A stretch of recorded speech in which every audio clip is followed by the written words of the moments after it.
ये जो आप हैंड प्रैक्टिस करते हो ना, हैंड प्रैक्टिस, इसका जो नुकसान है ना, ये आपको वक्ती तौर पर नजर नहीं आएगा।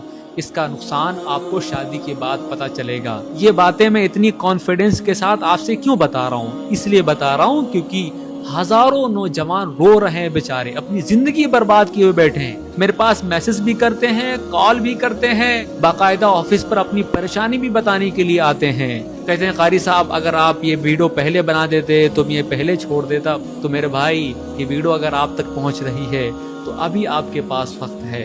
हाथ जोड़कर आपसे मैं कहता हूँ, छोड़ दो।